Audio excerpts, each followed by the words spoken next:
Kasabay ng paglalim ng pagkakaibigan ni Colette at ng boy housemates ay siyang pagdating ng bagong housemate na si Fiang.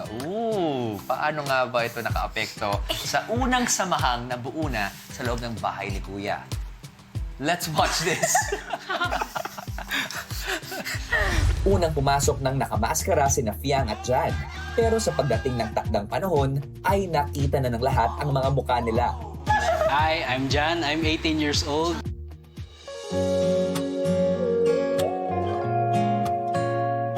Sophia Smith, 18 from Mandaluyong. Pero you can call me Fiang. Napag-usapan agad ng magkakaibigang sina Binsoy, JM at Colette si Fiang. Pino ba? Gwapo siya sa'yo, no? Ha? Okay lang. Gwapa, maganda. Maganda. Lahat naman kayo maganda eh. Hindi alata. Ako lang hindi nyo sinasabihan ng maganda. Ang ganda-ganda mo ulit. Kahit friend Grabe. nyo ako, hindi talaga ako nakarinig na maganda ako ba? Ang ganda mo ulit. Ang ganda mo ulit. Ang ganda-ganda mo talaga.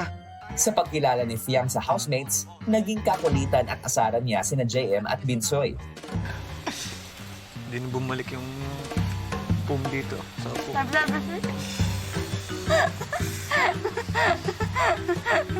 Malakas yung chakra. Napakalakas ng chakra. Agoy! Nanginginig yung kamay. Napakalakas ng chakra. Huwag mo kasi ako patalayan para hindi kayo mabas. Parang kasalanan namin, no? Ganun yung technique doon.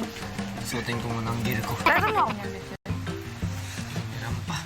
Si Binsoy po kasi kuya, siya yung klaseng tao na kahit wala kang gawin, siya yung mag-a-approach sa'yo. Kasi makapal kasi mukha nun kuya ni Binsoy eh.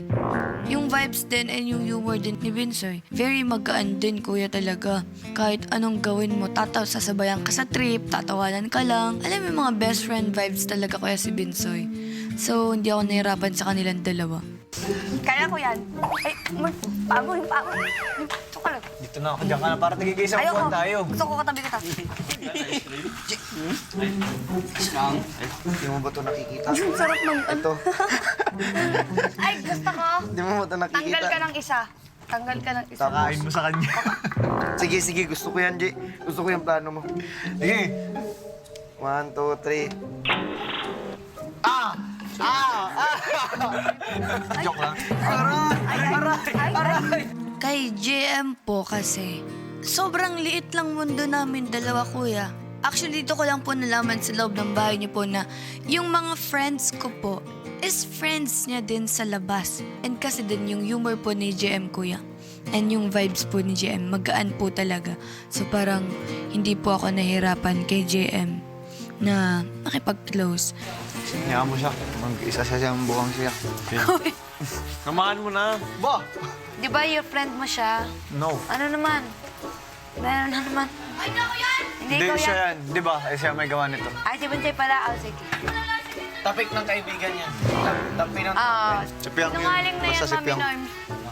Every time na nasasaktan ako si Piang na. Uy, Iseset ko na yun. Nag-change yung pet peeve ni JM. Oo. Hindi na si Colette, si Piang na.